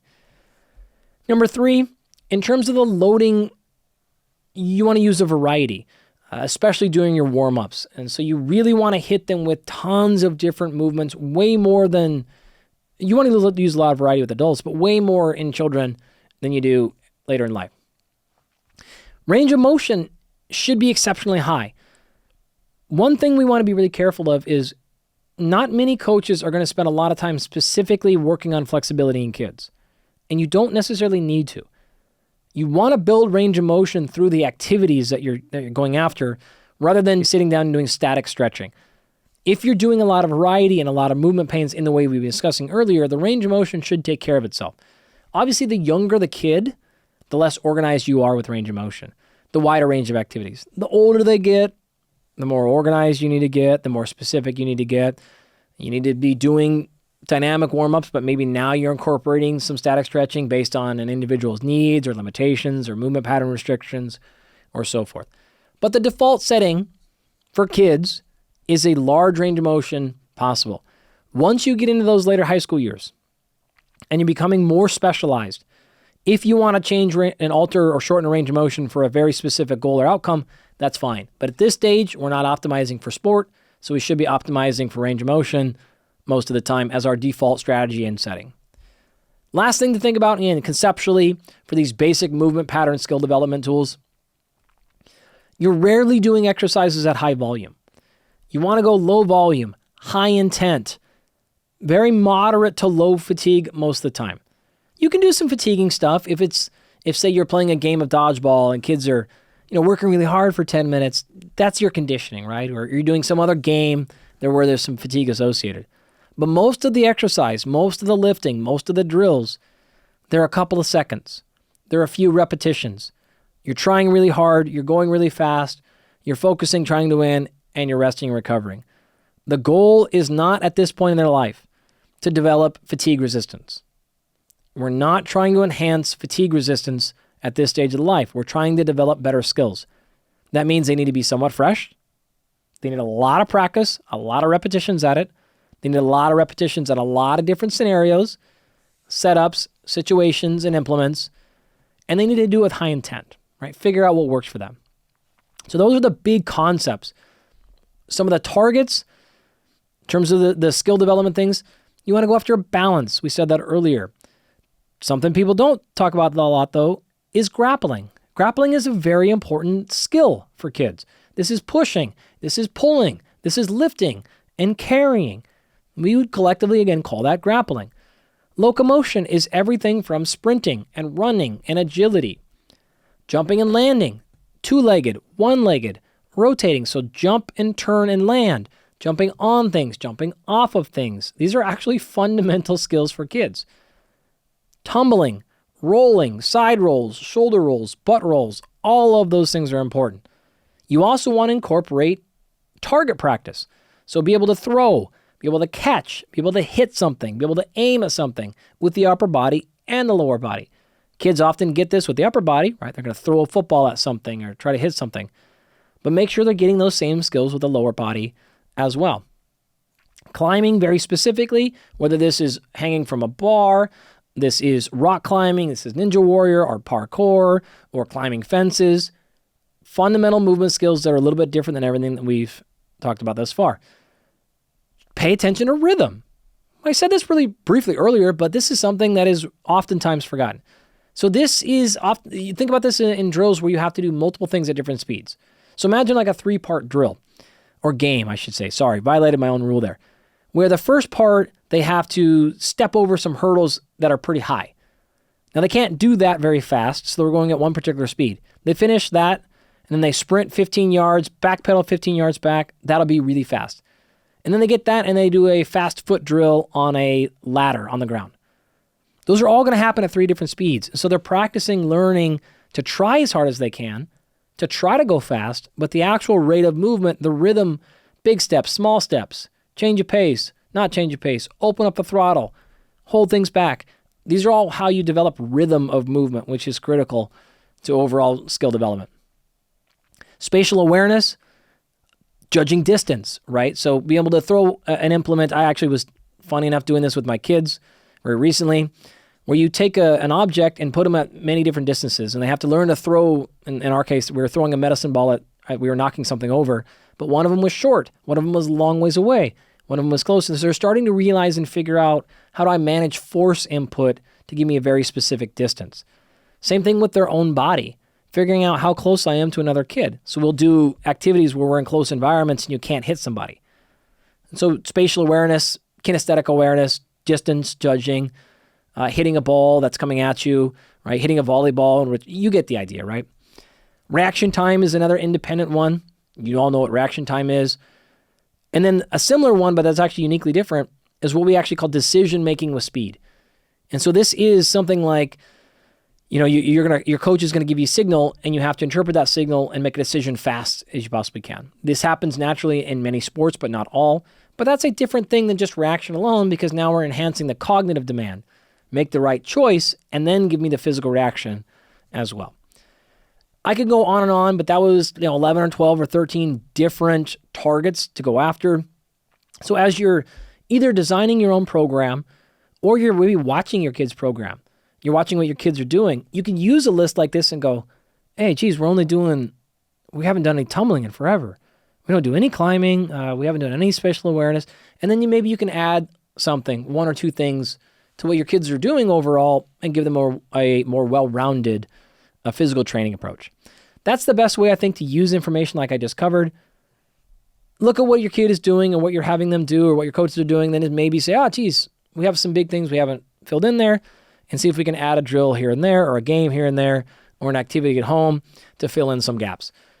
One of the things that's also nice about a list like this, as I said at the beginning, none of this takes special equipment. None of this takes highly trained, skilled coaches or trainers. Everyone can do this. Not every kid will be great at all these things. You shouldn't do this all every day. But almost anyone in the world, regardless of access, can look at a list like that and just try to get a bunch of these things done. And if you were to do that, and you were to do it often as you can, or as you're willing to do, it's going to be a huge help, and you're going to get most of the things we talked about earlier for overall physical development and be in a really good spot with free or zero cost for you at all. I think it'd be nice for me to cover one actual direct example. The way I'm going to do that is I looked at an actual program from Jeremy that he was able to share. And I said, okay, if I were to take the concepts and apply it to one individual kid, what could that look like? So I've sketched up a program here based on, again, Jeremy's actual program, as well as some concepts, made some modifications. And I just said, if I had a 7-year-old, what would one day of a workout look like for that 7-year-old? I like Jeremy's approach because in that model, he has everything from what is the drill, what is the intent, what's the coaching cues and strategy, how long is it going to take, and what's the actual outcome. It's really highly organized stuff. I'm not going to share all that with you. It would drag on a little bit, but I love that part of the model. So I'll share with you the first couple. So let's say the kid walks in, 7-year-old kid, right? Nothing else we know about the individual, but 7 years old, roughly. We're always going to start with some sort of warm-up. Now, the goal of the warm-up, balance, stability, and reaction time, in addition to having some fun. Again, you could switch out these goals, but what is the goal? Okay, therefore, we know those are the 4 goals we identified. How long are we going to invest? 10 minutes. Got it. What's the coaching cue? You want to be relaxed and semi-structural. So you, one more time, as the parent or the coach or the individual going through it, they're warming up. You want to coach, but you don't want to be all on them, really grilling them with the details. So it's relaxed, get things going, and semi-structured, but a lot of freedom as well. What are the actual exercises? Ones that I saw actually videos of Jeremy doing, one called a get up to hop. This is the kid is laying on the belly, and either the kid does it or on a stopwatch or a start or, ready, go. The kid gets up from their belly and goes immediately to one leg and starts hopping on one leg. So it's a multiple step approach. He showed examples of doing that as well with a hop to a turn or hop to a twist, hop to one leg, hop to another one, but it's a multi-step thing. That is a dynamic warm-up. We've already checked balance off because we're hopping. We checked stability up because we're hopping on one leg, right? Reaction time because we're listening to the coach's cue, and it's pretty fun. It's also pretty safe, not a huge injury risk there. There's not a high load or velocity or fatigue, not multiple steps when the kid isn't ready for it yet. Pretty simple instructions. I think most 7-year-olds, regardless of athletic ability, would be able to execute that just fine. And you do that for 10 minutes, right? Now, reality is you'd probably do 2 or 3 or 4 or 5 of those games, but I just picking you one for an example. From the warm-up, you then move on to step number 2 or stage number 2, which is coordination. So the focus is to work on coordination. The more specific goal is movement efficiency and power. Maybe spend 15 minutes here. The coaching is fast and loose, right? You're picking things up a little bit. You're trying to be competitive because you want them to work on some power. So they got to move with high intent. Exercises. Things like a bear crawl through different hoops. A hula hoop to a cone throw drill. So you're literally doing a hula hoop and then doing a throw relay. Maybe multiple kids at a time. You got a couple of groups going. We've knocked off movement efficiency. We've knocked out power. And we've added, we made intent stay high because they're competing. That's what got the kids to try to throw the thing as hard as they could or go as fast as they could. Okay, so warm up, then coordination. Then we're going to move on to movement skill. So in this case, movement skill was a focus on speed, agility, and reaction time again. Maybe now 10 minutes long, something a little bit shorter. The exercises, a tennis ball catch, coach reaction drills. You could fill in a bunch of them here. You're getting the point, right? You guys can kind of see how this model is working. Again, really highly structured, but probably isn't landing in your head like the way you think about it when you get your workout programs. Adult-centric, kid-centric. Okay, fourth, final thing we'll do is a game. This is a 5-minute fun finisher. You want to get the kids leaving with happiness and joy and remembering the fun part. Develop athleticism. Coaches are going to serve as the referees, and maybe you play a competitive game. Flag tag, where each kid gets a little flag in their back and you try to grab it from them.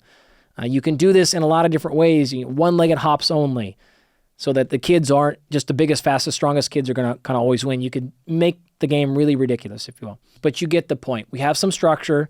We're going after multiple outcome goals. Here's how we put it together. We're doing it in a short time domain. Nothing is to maximum fatigue. Nothing is maximum load. Complicated movements, multiple steps, and we got a lot of stuff done in a total of, 40 minutes, including warm-up, cool-down. We can't walk away from this entirely without talking about plyometrics, just because I get a trillion questions about that. Plyometrics is a fancy way of saying like jumping and landing. It's really crazy. People for years, I remember actually I showed this in class for probably a decade. I think it was like WebMD. Yeah, it was WebMD where you would go on and they would just show you all the dangers about plyometrics in kids and don't do it and so forth. It's probably still up there. Honestly, I didn't check. And so I bring it up for these exact reasons. Here's the rub with plyometrics. We've already covered it all. It's common sense. Kids jump and land every day. It can be dangerous, like anything can be dangerous. Riding a bike can be dangerous. Playing baseball can be dangerous. For my kids, writing with a pencil can be dangerous. Who knows, right? There's no danger to plyometrics. There's a danger to too much volume. There's a danger to playing 12 months a year of a sport and then adding a bunch of plyometrics on top. That's the danger, right? So just use some common sense here and it should be fine. Kids are meant to jump and land. They do it all the time, all day. Normal plyometrics are not any different from that. So don't want to spend too much more time on that. I do want to spend a little more time, though, specifically on what I call the 10 rules of lifting weights for kids. You know the concepts already.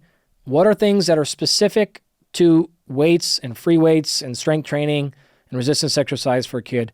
Let me run you through my personal list of 10. Number 1, and stop me when you've heard this before, we're going to focus on quality, positivity, and fun. I will give you numbers, but this is not how I have ever coached kids or ever had any of my students. And I've actually mentored more than a few master students who went on and did their projects in this area of kids strength training. So I'm pretty familiar with the research. And again, speaking to many people, this is always about quality. The repetition ranges are really rough guidelines for adults, and they're hyper rough guidelines for kids. I've made that point now, and you're probably sick of it. But number 1, again, is that. Number 2, something I have not brought up yet. Make sure the environment is safe. In other words, the equipment. Don't have kettlebells laying around. Don't have dumbbells on benches. Kids will find a way to get hurt. So strength training will hurt kids if that part isn't taken care of and way more important to do it in kids and youth than it is for adults. So make sure the environment is safe for those little squirrels. Number 3, generally we're looking at, for strength training, 2 to 3 times per week, 20 to 30 minutes per session. Now, the model I laid out a minute ago was probably more like 40 minutes, but that was a warm up and a cool down and different activities and games. The actual lifting part, you're probably talking about 20 to 30 minutes at max. Start off more conservative, 2 days a week. As they get more competent, build up to 3. Number 4, full range of motion with good technique. Now that we're introducing load, we're going to put more of an emphasis on technique. When a kid is moving his own body, I'm going to let her do whatever she wants for the most part. When she's putting a load on, now more rules come into play. Not going to restrict everything and get everything really tight, but you get the point, right? More sense, more load on the bar. More load on the implement, rather. Number 5, we're always still going to start with those dynamic movements, and we're going to try to instill warm-ups and movement quality like that. Number 6, in terms of the actual number of sets, probably 1 to 3 sets with somewhere between 6 to 15 repetitions at a light load. What's light? I don't know, call it less than 60%.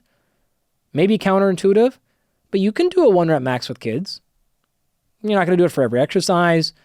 A 1 rep max is not going to be the same. You're not going to rip smelling salts and really take them up to the end, but you can get a rough sense of what their maximal strength is in a program like that. But think about it.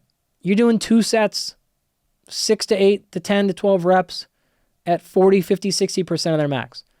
We're not here to maximize muscle growth. We're here to just use weights as a way to develop tendons, bones, muscles, movement capacity, motor skills, focus, movement literacy. It's just another tool in the tool bag. So it's a different outcome goal that we're looking at entirely.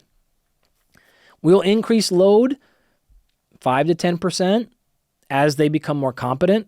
If they're not, then we don't. We're not going to hold tight to specific numbers. You're watching every repetition, and when you think the kid has learned enough for the day, then we're done for the day. That's all we're after. So we're not going to push more than moderate fatigue. You can push to pretty high fatigue when you're playing games and you're out there moving around, but when you got loads and we're strength training, moderate fatigue at best at this age range. At times, you can go past these numbers, so you can get to maybe 80% of your 1 rep max in certain kids if they're ready for it, but you're only going to dip into that pretty infrequently. And you're going to do it for small doses. You want to, kind of run a check and see where they're at. You want to actually do some more advanced strength training because they've got, 2 or 3 or 4 years behind their belt. Okay, but it's going to come in small doses. Most of your time is going to be spent at those much lighter loads. You can go at a lower repetition range below this 6 if you're working on technique or if you're working on speed and power. At that point, it makes sense to do 3 or 5 repetitions or something close to that. But for the most part, most of our time with these kids is going to be spent, again, 1 to 2, 3 at most sets per exercise, 6 to 12 reps at a pretty light load. Past that, we want to be working on some basic movement patterns. So you want to do upper body, you want to do and lower body rather. You want to do multi-joint exercises. We're rarely doing isolation work. Right? We're looking at squatting and hinging and pressing and pulling, horizontal, rotational, vertical, big movement groups, a couple of exercises per day, and then get out of there. If you identified a particular weakness, an asymmetry has developed, or you're concerned about one, then you can add a couple of corrective exercises. Those can be a little bit more single joint, a little bit more isolation, depending on what's going on there, but that's the appropriate dose. So you add all that stuff together, you do it in a large variety, right? So we want to alter the stimulus, you want to alter the position and everything that we can. You're in and out, in 20 to 30 minutes of actual lifting. You're doing that a couple of days a week. You're progressing somewhat conservatively. You do all those things, you're very, very likely to have a high quality result, low likelihood of negative consequences and injury, and you probably aren't likely to burn the kid out anytime soon. So those would be my, again, 10 rules of lifting weights for kids. If we go past physical activity, which was where we started these guidelines, and then we went into strength training, I want to go all the way up to now, what about exercise and sports specifically? Generally, 5 recommendations here. For youth athletes, again, we're now talking about people in competitive organized sports. Very first thing we want to recognize is you don't want to come into your sport after large periods of inactivity and then just start competing. What's the most common one? You will see universally injuries in kids goes way up in the fall. Why? Kids go off in the summer. They don't do anything. They show right back up. They immediately jump into football practice or soccer practice or whatever they're doing.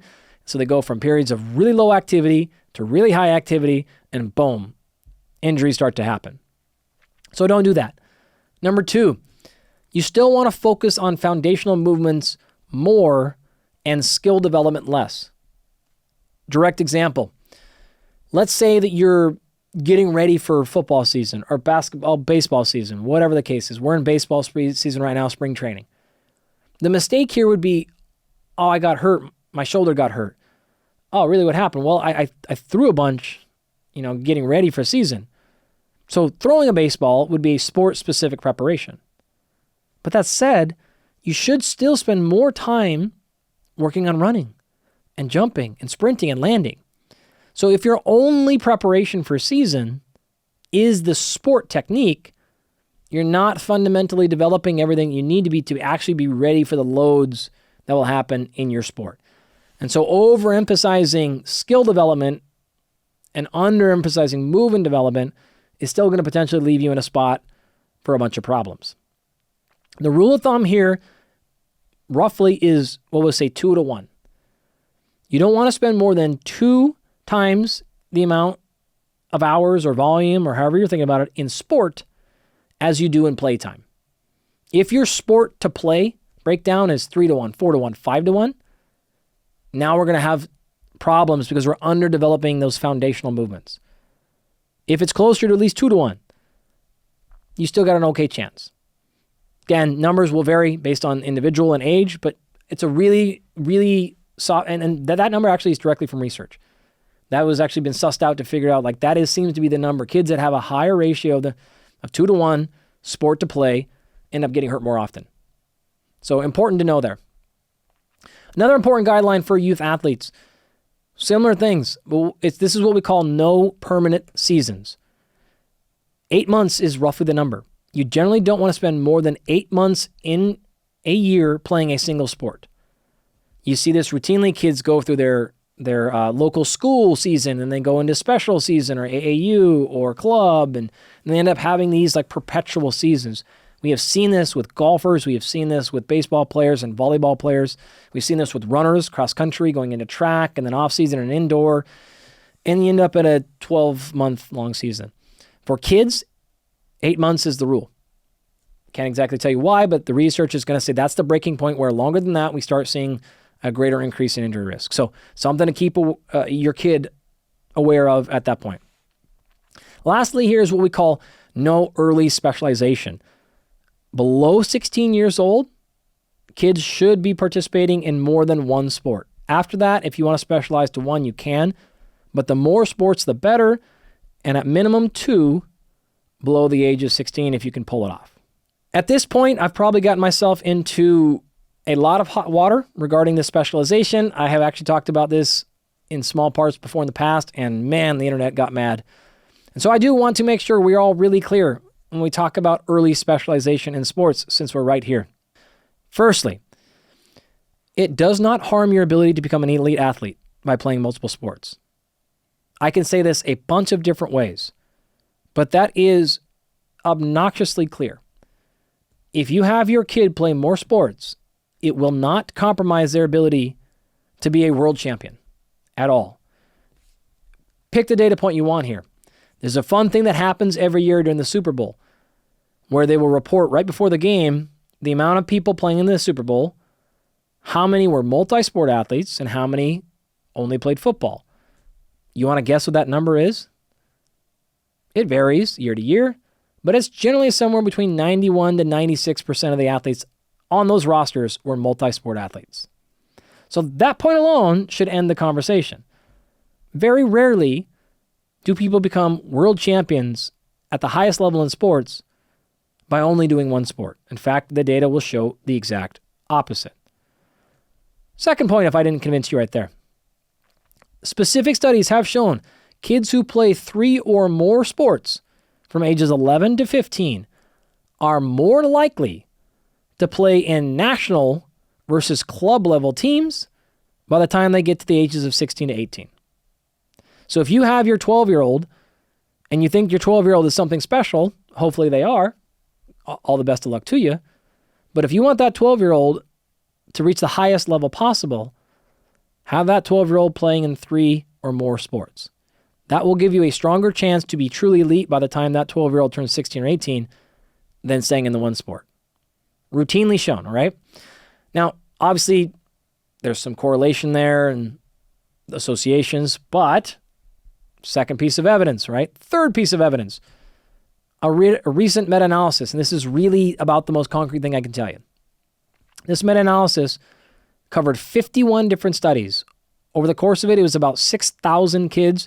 And what's cool about it is it included almost 800 world top performers. So who actually becomes the best or close in the world? World top performers usually differentiated as things like, again, who made the world championships versus only national championships? Who made Olympic teams versus just national teams? Who made club teams versus hiring? So that's oftentimes how they break these things down.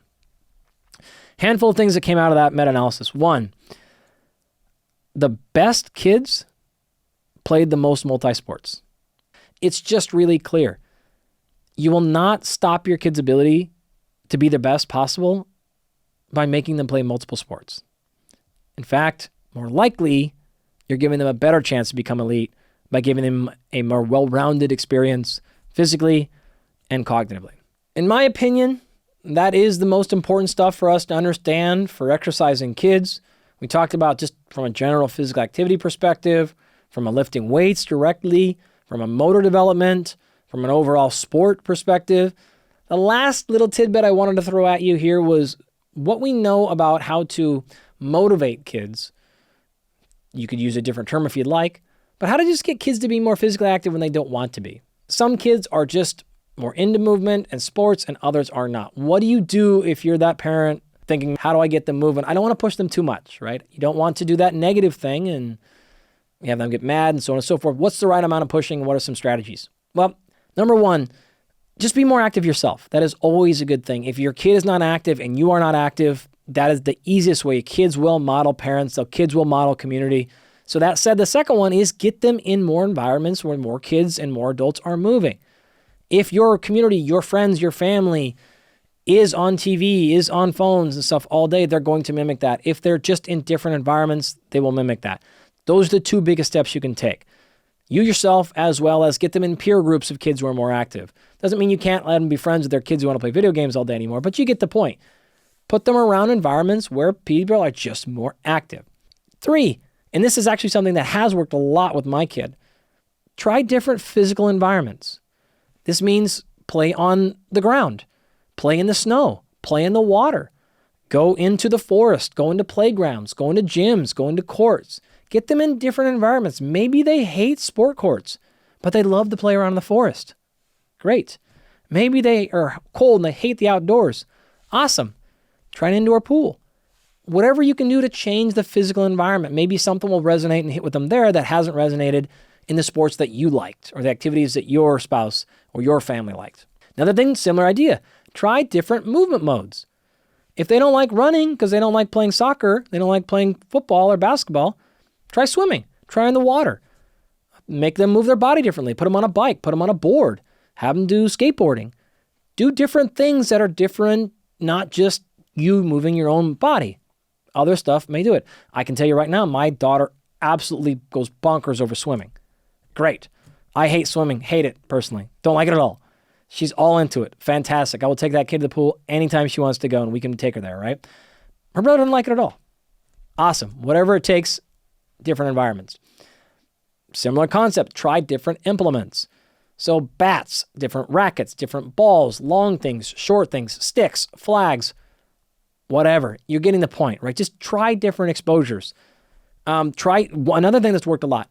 Try different play partners. One thing that happens with kids being so far behind other kids If they're around their peers only, they tend to withdraw and fall back if they're below them or delayed. So having them always compete against the same kids who are better than them may not be your best option. Play with them directly yourself. A lot of little kids don't want to play with other kids for that reason, but they will play with you. So you be the one to play catch with them. You be the one to play the sports with them. And not only are you modeling the behavior, but they actually are more comfortable not being good at something with you because they don't have any reference point. They know mom and dad are better. They just know uncle's going to be better. They know auntie's going to be better. So they don't have that negative experience being the worst one in the group like that. If they have siblings, same thing. Maybe don't have them play with the sibling if it's causing that negative dynamic, or cousin, or whatever the case is, or the neighbor, so on and so forth. Or themselves. Maybe the best scenario is have them play with themselves more. Practice by themselves rather than in front of the other ones if that's causing the problem. Finally, try to make things a differentiator between task goals versus sport goals. Here's what I mean.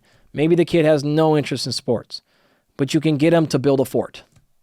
You can get them to do something where, hey, we got to get all these rocks into the water over there. Great. They're still going to be playing sports, but they don't care about winning. They don't care about points on the board, but they will do something like that.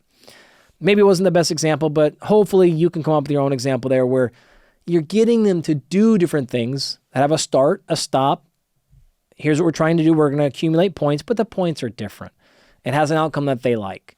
And it's not just reward-based. It is just actual intrinsic reward. We did our thing, but the thing is now not a sport or a score.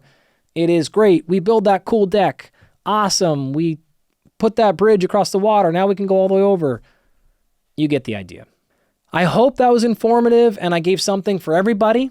We try to do our best to stick to what we know from the literature as it stands. I also wanted to cover a lot of different options to meet you at your individual needs, your kid at their individual needs, and make sure we've got tools and tactics for everybody. Last thing I wanted to mention, and I will go over this stuff briefly, and I'll put them all directly in the show notes. And this is just what I'm calling additional resources. I promised this earlier. There are a handful of books that I know I have personally read, certifications and courses that I thought were great, and I wanted to directly mention those. More, again, will be available in the show notes. But from a textbook perspective, the NSCA's High School Strength and Conditioning book is fantastic if your kid is at that age. You want to know direct exercise examples, programs, how to teach the exercises, the techniques, all that stuff. It's wonderful. Patrick McHenry, I've known Patrick for a long time. Mike Nitka. Mike is just a legendary figure in youth strength training. They both wrote that book with a bunch of other people. It is fantastic. Avery Feigenbaum, I've mentioned multiple times. He has a book called Youth Strength Training. Also awesome. And then finally, the American College of Sports Medicine has a book called Essentials of Youth Fitness, written actually by Avery Feigenbaum, Rodri Lloyd, and John Oliver. Again, three super prominent scientists and practitioners in this field of LTAD. They actually have a certification as well called the Youth Fitness Specialist Certification. All of those are available. Jeremy Frisch, who I've mentioned multiple times now, has a master's course. All of these books I mentioned, including Jeremy's course, are all $50 or less. And so again, not everyone can afford that, but many folks can, and these are great resources if this is a field you care about. Something completely different that I couldn't do this episode without mentioning is something my friend Jim Davis created out of Chicago. It is called the Good Athlete Project. This is a combination of leadership and mental health and psychology smuggled into an exercise and sport program. The Good Athlete Project is phenomenal. I've done some stuff with it in the past. I've known Jim for some time now, and it is great, and Jim is great himself. Lastly, and this is a really big one, another group that I have been a part of and I'm actively a part of, this is led by a guy named Brian Finnegan. Brian spent a lot of time in Amazon's sports department. This is called the Global Youth Sports Innovation Challenge, and Brian specifically is running a project called the Future of Play. Now, why this is important? This innovation allows funding of research. So if you're a scientist in this area and you're looking for funding, you can go there. If you're a donor and you want to contribute, they have a mechanism for that as well. They also allow you to pitch companies, big ones, the biggest of the big ones in youth sports, Whether it's your project, your activity, or whatever you're trying to do, you can get in front of these groups and tell them how you're trying to enhance youth sport quality in America, at least. Lots of awesome stuff happening by Brian and his group. And again, it's called the Future of Play Initiative. If I had to take these last couple of hours and summarize them all down to 10 things, here's what I'd say. Number one, unfortunately, we are just in a position in our human history where your kids need specific exercise and strength conditioning for their short and long-term health. And this is probably the first generation where I would truly say that, but I just don't think we can argue that anymore. Number two, while many people, and probably my circle, knows a lot of the things I talked about, or at least conceptually agreed with me, we still need to keep spreading the word. This is a very important topic to share, as evidenced by the amount of misinformation that is out there, the misconceptions, and some of the things that are still prevalent in the scientific, clinical, and practical field regarding specifically strength training in kids. Number three, always make sure whatever you're doing, you're promoting a positive relationship with human movement, physical activity, and exercise in kids. Number four, differentiate between developing an athlete and making sure we're developing overall athleticism. Everybody has a body, so everybody's an athlete in their own right. This may look, feel, and smell different for everybody. That's fine. Nobody has to play sports, but everybody should have the ability to be athletic. Number five, this is all about movement literacy for life. We want big movement vocabularies. You can solve a lot of problems. You can give yourself a lot of options the bigger your vocabulary is. Number six, you start maximizing that vocabulary at birth.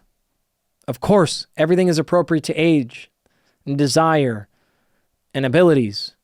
But this thing starts as soon as we can move because we've started moving. So we need to start working on movement, and we need to get better at movement. Number seven, each kid is their own athlete. They are one of one. It's not always possible. I get it. I've taught summer camps before. I've taught kids.